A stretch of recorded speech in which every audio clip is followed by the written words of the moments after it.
Okay, so you need to know what's going on in the world today.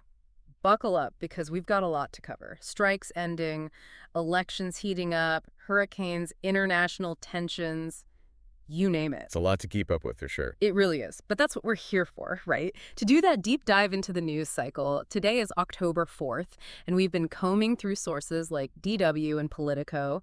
You ready to get started? Let's dive in. Okay, first up, those U.S. port strikes. Remember those. Huge potential for things to get even worse with the supply chain. Yeah, it was a close one, but the strikes at those ports on the east and Gulf Coast are finally over.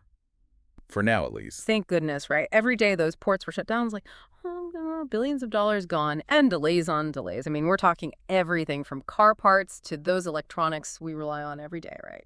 Exactly. And all those things use semiconductors, and a lot of those come through those ports. This strike was definitely part of the reason things have been so expensive and hard to get lately. So a tentative agreement is good news, but what are the chances this whole thing blows up again? And what happens if it does? Yeah, so tentative being the key word there. A big issue is automation. The dock workers, they're worried about their jobs, and that's understandable with all this new technology. The big question is, can they figure out a way to keep things moving forward, progress and all that, but also protect those workers? It's a tough situation, and a lot of people are watching it really nervously. Nervously is right. And you know what else is a little nerve-wracking? This 2024 election, it's only October and I already need a break. Tell me about it. This one's shaping up to be a roller coaster for sure. So this Giffords Pack thing caught my eye. Gun owners for Harris Walls.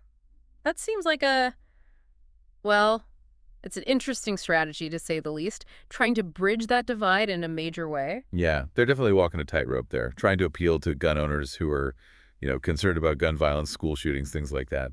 But at the same time, they don't want to alienate the Second Amendment crowd.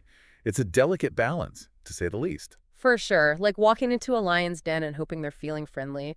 And then on the complete opposite side of things, we've got Elon Musk donating to both Trump and DeSantis. Talk about playing both sides. Seriously, what do you think his angle is there? Well, Musk has a lot of influence, right? So is he trying to hedge his bets, stay on everyone's good side, or is there something bigger going on? Hard to say, but it definitely makes you think about the role of money in politics. And how much influence it buys you.